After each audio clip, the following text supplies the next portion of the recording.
So great to be here again. This is our third year at IBW, and every year it gets bigger and better. This year we'll be talking about scaling blockchain to 1 billion people, and we'll have a surprise guest to help us make this presentation. First of all, for those of you who don't know about Aptos, Aptos is a layer 1 infrastructure. We're kind of based out of the meta days, where we worked on Libra and Diem, building out 24/7 crypto payments industry for the world, with the likes of MasterCard, Visa, Uber, Lyft, Instagram, and so forth. We took that technology and expanded it to a much larger mission. How do we kind of get towards real-world adoption and a global trading engine? And I think we've made tremendous progress in the last couple of years. We've got more than 20 million monthly active addresses, which is third in the world by any blockchain. We've seen over $1 billion of assets being tokenized on top of Aptos, with the likes of Franklin Templeton, Apollo, as well as BlackRock. And third, we've also seen a tremendous amount of stablecoin volume coming on the chain. It's no surprise because Aptos is by far the cheapest and fastest blockchain in the world. And when you want to move value around the world, depending on which stablecoin it's going to be, it immediately becomes the best format itself on top of the Aptos blockchain. But beyond being a blockchain, we're really building what's called a global trading engine. This is all about how we take the world's financial markets, from the NASDAQ, the NYSE, London Stock Exchange, to the way loans are done, to the way bank deposits are done, and move it all on chain. Every asset, financial as well as data and others, should be moving on chain to provide more democratized access to that asset. Also a fair playing ground for that asset to be traded. That is equal access to everyone across the world, not just those who have access to better financial technologies today. Also, when it comes to Web3, it's incredibly hard to build. I'm sure many of you here are developers in this space. Getting started can be very daunting.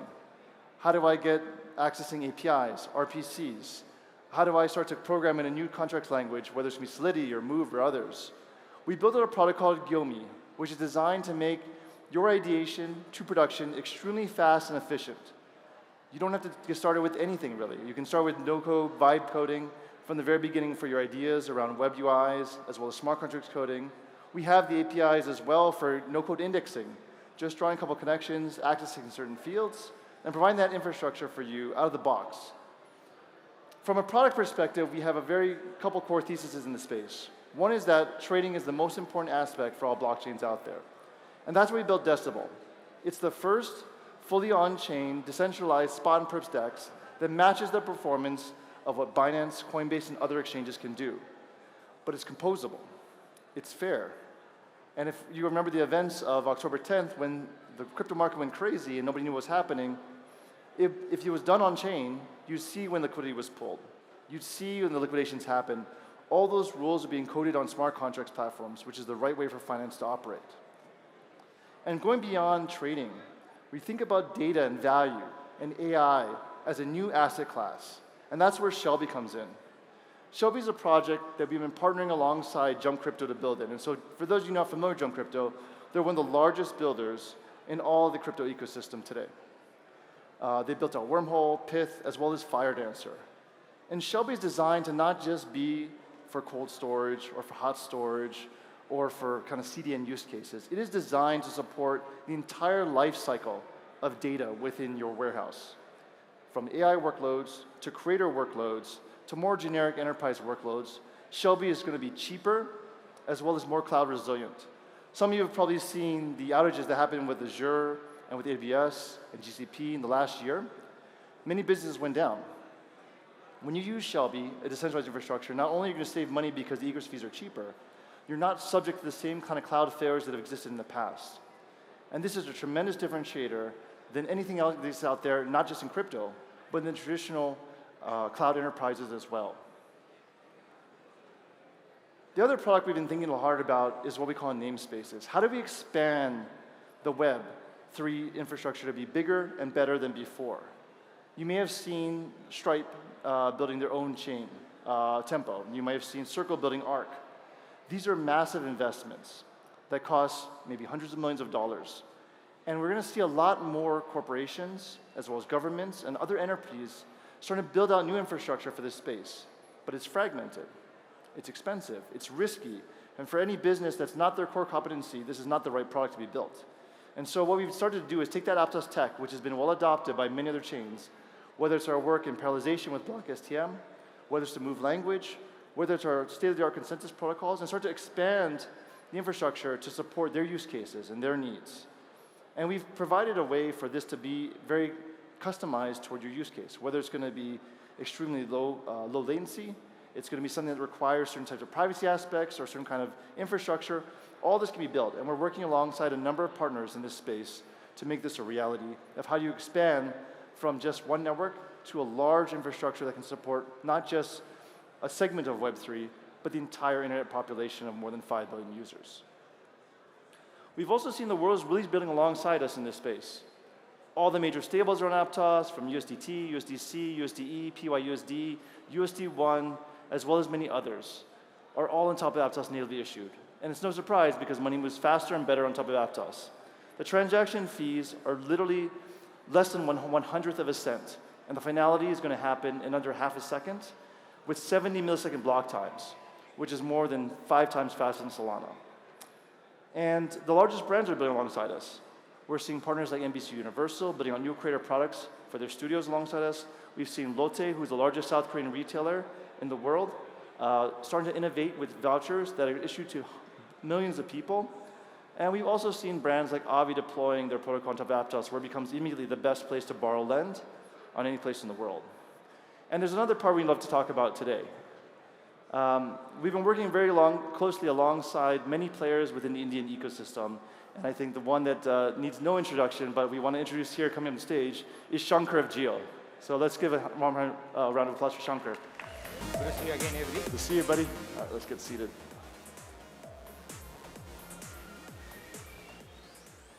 Right. Great to be here with you, Shankar. Good to see you too. How's your HRV doing? All right, so for those who don't know, Shankar and I both have whoops. I don't know if you've seen this before. They measure our health generally, and even though we're about the same age, according to Whoop, we're about... Exactly the same age. According to Whoop, we're about, I think, 14 years apart. And so you can kind of guess who's older and who's younger, but I'm 50 according to my Whoop, and you're about 36. So Yeah. yeah, I need to work on my HRV score, yes. Hope to see you get below 50 soon. Yes, I need to de-age myself a little bit. Hopefully crypto can help with that. But Shankar, tell us a little bit more about Jio's ambitions here. I think Jio is one of the largest telcos in the world, 500 million customers in general, supporting products all across, from media to finance to ad tech to others. You guys are really big believers in the Web3 space, and we've been partnering alongside you for over a year now. Tell the world a little bit more about what you're excited about in Web3. So our interest in Web3 started with the whole data protection and security that it brings in. I work on ad tech. A lot of my years in Jio has been on ad tech and of course a bunch of other products. But the fact that blockchain enables transparency and data security in a way which no other tech enables is what got us interested. And we have been building and exploring a whole bunch of consumer-facing services using blockchain.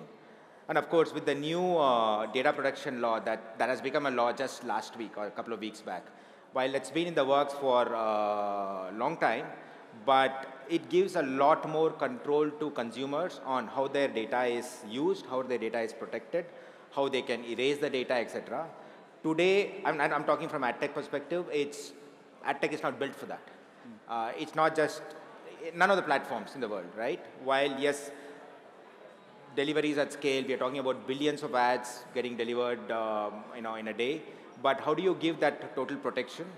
That's where blockchain is of interest. And of course, we are seeing use cases across IoT, retail, AI, much beyond what it can do at scale. Yeah, I think it's really exciting. I mean, ad tech is obviously powering most of the internet businesses today. I come from Meta. I was there for 10 plus years, and that was the kind of the bread and butter for how we got our paychecks every week. But I think it's really exciting to think about ad tech and blockchain and what we can do together. Like, the fairness aspect is super exciting.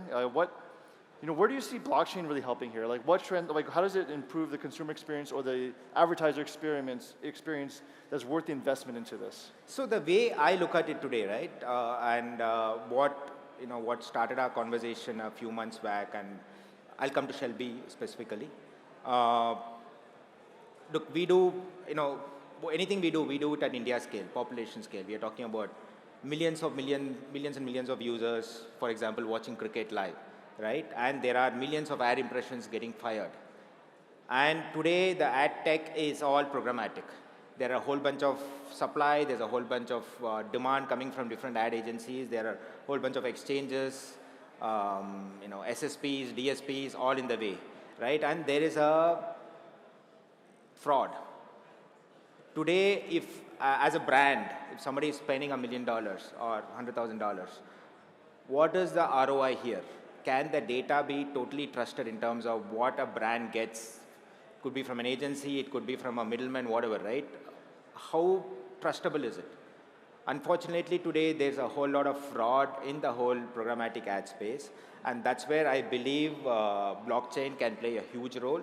But one of the things that has been restricting it all these days, or two of the things, is one, cost, and two, latency, right? And I'm talking about not 10,000 TPS, 20,000 TPS. I'm talking about millions. I saw your number earlier, right? But as Aptos, what I see is you are way ahead of many others in terms of when it comes to latency and throughput. So that's where we are exploring and seeing how do we build an ad tech platform that's completely on chain, that enables our brands and agency partners to be able to look at data and know that it is totally correct. Attribution has to be absolute.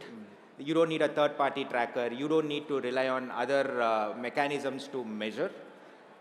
Everything is immutable on chain. And given that it's India, there has to be value, right? If there is a mechanism where any interaction, it could be a consumer interaction, it could be a ad tech impression interaction, if that is resulting in a variable gas fee, right? So that is going to complicate, or when something is not measurable, how do you even define P&L, right? So how do you bring in value engineering here so that every action is deterministic, every, from a cost perspective, and we are able to deliver at scale anything. So from an ad tech perspective, we are looking at enabling blockchain-based access and reports for our agency partners, for our data partners, as well as publisher partners. So look at it as a DSP completely running on chain that will be able to deliver 100% secure and transparent numbers to every ecosystem partners. That's the aspiration we are building towards. And I believe, having worked with Aptos on multiple use cases, I believe you guys have the right tech and the right approach and the right mindset to build this at scale together. Yeah, I don't know if people really appreciate the disruption of what you're talking about, right? The idea that ad systems today, which are powering, again, much of the revenue for Google and for Facebook and for others, could be completely disrupted by thinking about how you can have almost like a trusted CPM, right? A new metric in the world that you guys are really pioneering and thinking about. And the kind of innovation technology to support that is something that only Aptos can provide, because we're talking about scale of potentially 1 billion people seeing ads and buying and serving ads at incredibly large rates. And that would disrupt completely the entire ad market game. Right. I mean, ads is one part, right? From an application perspective, we also have an IoT program where we are using blockchain to build something called a battery passport. Today, batteries are used across multiple solar and other EV-related ecosystems. When batteries go from one partner to another, how do you make sure that the usage is captured properly? There is no fraud coming into system. So we are building use cases. We have built use cases. I think it's called eKundali from the IoT program, where this battery passport has been built out. A lot of similar use cases are getting built on the IoT domain. But AI and ad tech is when a lot of, at least mine and my team's focus is on, to make sure that we are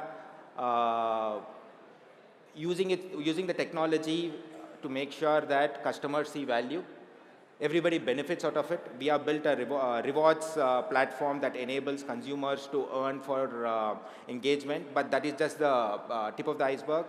There is a lot more we are looking at. How do we bring in value? So when I spoke about the ad tech platform, it has to add value to everybody who is connected to the ecosystem, and it includes the customers as well. I think that's super important because, you know, in the last, let's say 5 to 10 years in crypto, people have tried a lot of experimental ideas, everything on chain, this and that. But I think the purpose has to be there, right? Like, so why are we doing that? And I think you've described a very good summary of driving value towards trusted infrastructure around ad serving, around ads impressions, click-throughs, that you know, will generate a new metric for the industry. And I think Jio powering across their fleet of services is going to be quite amazing. IoT is also another interesting idea. Which parts do you think belong on chain and which parts don't? Like, and we've also described our product suite at Aptos, which is going to be around trading, around storage like Shelby, as well as the blockchain itself.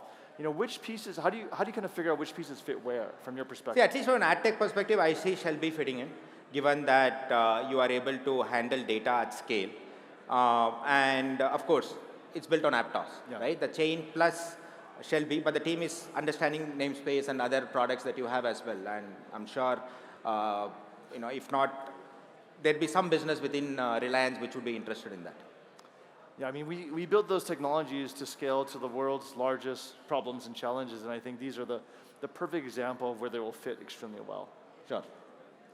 Let's go talk about AI for a bit. Like, what are you doing in the AI space, and how does Web3 and blockchain kind of fit in here? So from an AI perspective, while you know there's been voice, there's been multiple ML-driven applications around for a while, and we all know we are at the higher end of the hype cycle on autonomous AI agents, agentic AI as it's called. We too are building a whole bunch of use cases for India. It could be agents that are able to handle your calls, agents that could do payments, agents that could act on your behalf, be your personal secretary, a whole bunch of use cases that we are building. But when it comes to data, and again, the agents need to do payments, right? It can be autonomous only when it is able to act on behalf of you. If it has to act on behalf of you, it needs to have access to your data, and some of that could be your behavioral data, some of it could be your payments data, your credit card data. How do you give an AI agent the control that it needs to make sure that it is able to be actually autonomous, but still not sharing anything outside, still within its limits, still making sure that the data is completely protected. I think that's where blockchain plays a huge role, and that's where we see AI and blockchain coming together. And I think in 2026, a whole bunch of these use cases will get built out and will be seen in the market soon. Jio has been thinking about blockchain for a long time now. I don't think people realize that. This is not something new for your team. It's not a trend or gimmick. Tell me a bit how when did it start? Like, what started the excitement around blockchain within Jio, and like how has it kind of evolved over time from a leadership standpoint? No, so while it started with, I've been around in Reliance for 10 plus years now. While it started with specific B2B use cases like the IoT use case, or looking at fraud and anything that involves multiple stakeholders, right? It could be a supply chain use case where there has to be some amount of transparency in terms of how a certain transaction happened, right? So these are use cases we have come across, it's been built out and running, but these are not operating at scale.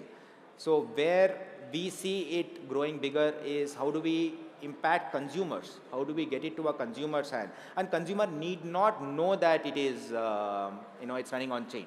How do we define that experience, UX, in such a way that you have a certain experience where you are interacting with a certain application? It could be payment, it could be rewards, it could be an advertisement, it could be an engagement within an app. You continue to interact the way you are, but the rails behind it is running on chain, and you are getting benefited out of it. As long as the benefit is clear, I think the ecosystem will adopt it. Yes, we are far from it, but this is the interest with which we started, exploring, building jointly with you. to see what will really work. 2025 has been a good year in terms of taking some of these use cases out, but I think we are still at the doing at the tip of the iceberg. There's lots more we can do, especially with autonomous agents becoming more and more prevalent. And some of these use cases we ourselves are building. So I see it a lot more applicable and in market in 2026. Why is Geo so far ahead? Like, I mean, there's a lot of large internet companies in the world, but you guys are just one of the leaders here, and I think not just within the Asian region, right? Across the world. Like, how did you guys kind of take that leadership role in the Web3 space? I think it comes from our chairman's vision that we need to, whatever we do, we need to create impact at population scale. Yeah. It could be in terms of value, in terms of consumer application, value in terms of money, value in terms of engagement, value in terms of content, anything and everything. So that's how, basis which all our businesses have been built.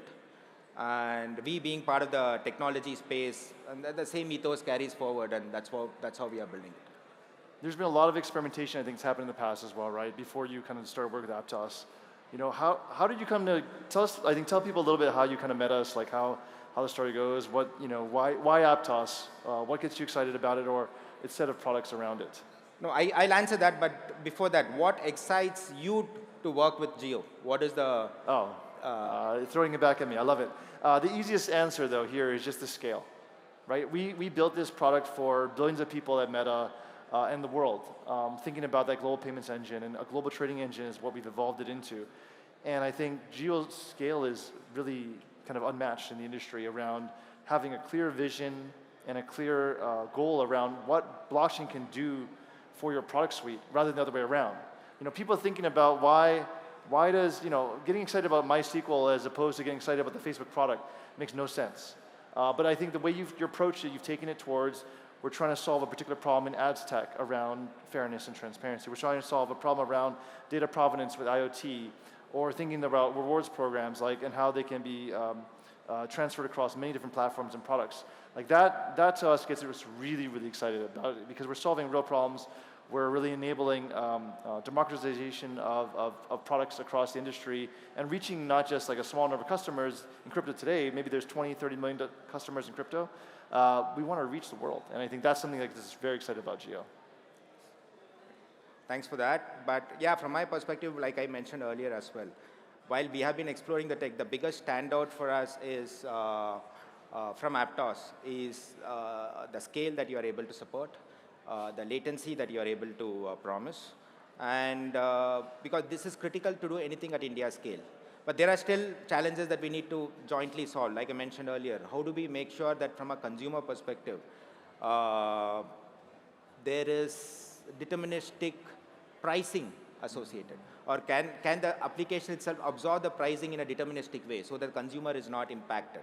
How do we ensure that just because on a chain there is a lot of traffic, the gas fee does not shoot up, right? There's a lot of value engineering that is needed into this, and that's what we will have to work on to make sure that anything that we build, your ambition is to create an impact at billion people scale. That's our ambition as well. But this is the thing that we need to work towards.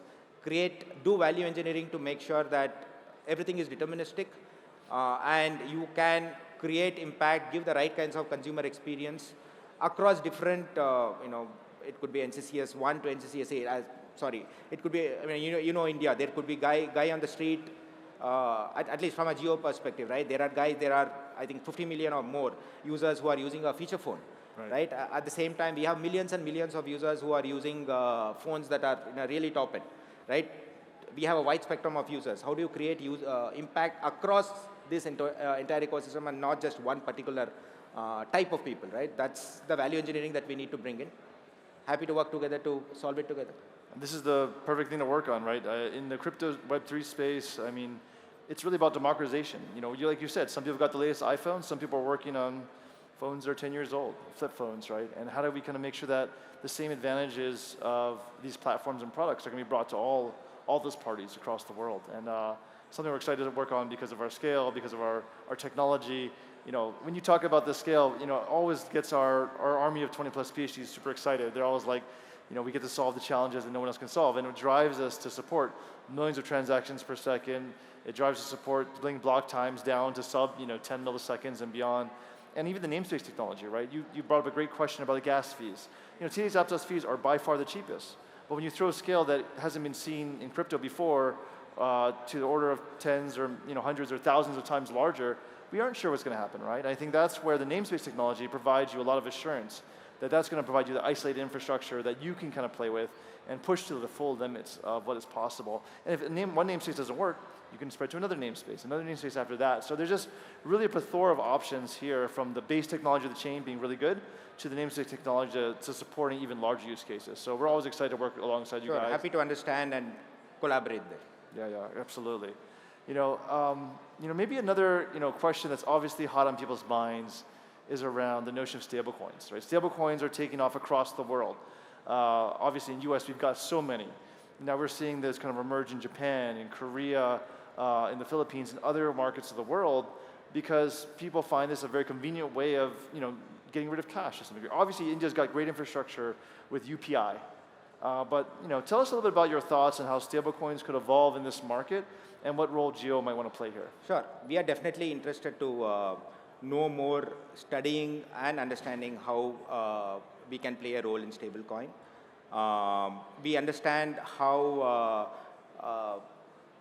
stablecoin as a payment mechanism has evolved around the world, how it's popular in the US, Europe, Korea, and other countries. We know for a fact that the government is also warming up to stablecoin as a payment mechanism. Warming up, still not there. But yeah, regulations matter a lot in this domain. So we are definitely exploring how we can build it. And again, UPI has created a huge disruption in terms of how payments happen in India. Everybody out there, and you have experienced it yourself, how the QR code is used to do payments. Can stablecoin rails support that kind of scale, that kind of consumer experience? I think the answer today is unknown, but does the tech support that capability? Yes. But again, the same two parameters come into picture. How do we make sure that we create that value? We build it with a certain value engineering mindset, such that for a consumer who wants to use a stablecoin rail, he can still use that and achieve the same kind of experience, same kind of latency, same kind of cost benefit that an UPI can offer. That's a huge challenge that we need to solve for India. Otherwise, stablecoin will have its limited use cases that I believe even in US and other countries, right, for cross-border payments and other things. But I think it has the capability to do a lot more. We just have to build it the right way. Sure. I think one possible way you could think about stablecoin is like UPI expanded to the world in some sense, right? Because UPI supports a very fine granularity of payments. It supports access to all customers, and it's so prevalent across one infrastructure within India. Do you see that as a possibility, or do you see a different world for what stablecoins can do compared to UPI? I think at this point we are open for all. It depends on how the ecosystem takes off and how the government regulations come into play. It can go in any direction, but stablecoin is here to stay. In what form it will go and what kind of scale it will achieve is time will tell. Hopefully 2026. So we talked a lot about Jio's interest in ad tech, in IoT, in AI, in rewards programs, stablecoins. It's almost you're doing almost everything that's really important for moving the market forward for blockchain infrastructure and technology. What did we miss that maybe just personally you have interest in seeing the space evolve in and like kind of grow and develop? Okay, hard to answer that. I don't know. I mean, we need to be able to see it. I mean, we need to see Web3 and blockchain in the hands of every consumer. Today, that's not the case. I mean, there's a community here. There are, while there are numbers thrown around on how many active traders are there in India, but in terms of their traders, I'm talking about we can make a difference with blockchain and Web3 only if people are using it unknowingly. People are using it for use cases that are, not even, they don't even know that it's built on the rails of blockchain. There is still going to be time for that. And these are the use cases. that we need to build and work towards for it to scale and make an impact at India scale on a day-to-day basis. It need not be only when a consumer is watching an app or using an app that is built on blockchain, or watching an ad or engaging with an app or whatever. It has to be, and it should be outside the realm of trading. That's when you can make an impact, and open for ideas. I mean, if people here you have ideas on how we can achieve it, I'm open to discuss and understand. All right, this has been a lot to be covered in ground. Maybe the last thing I just want to ask is, what do you think is going to be the biggest success point for Aptos and Geos to collaborate on, like in the next 6 months? What are we going to build together that you're going to be really excited about? We are working on a lot of use cases, right? Let's get them out in the market, and it says time's up. Let's get them out in the market and make sure that we add value to the consumer. It could be ad tech, it could be AI, it could be any of the other use cases. Looking forward to building out all that. All right. Well, thank you very much, Shankar. Thank you. All right. Thank you, everyone. Thank you.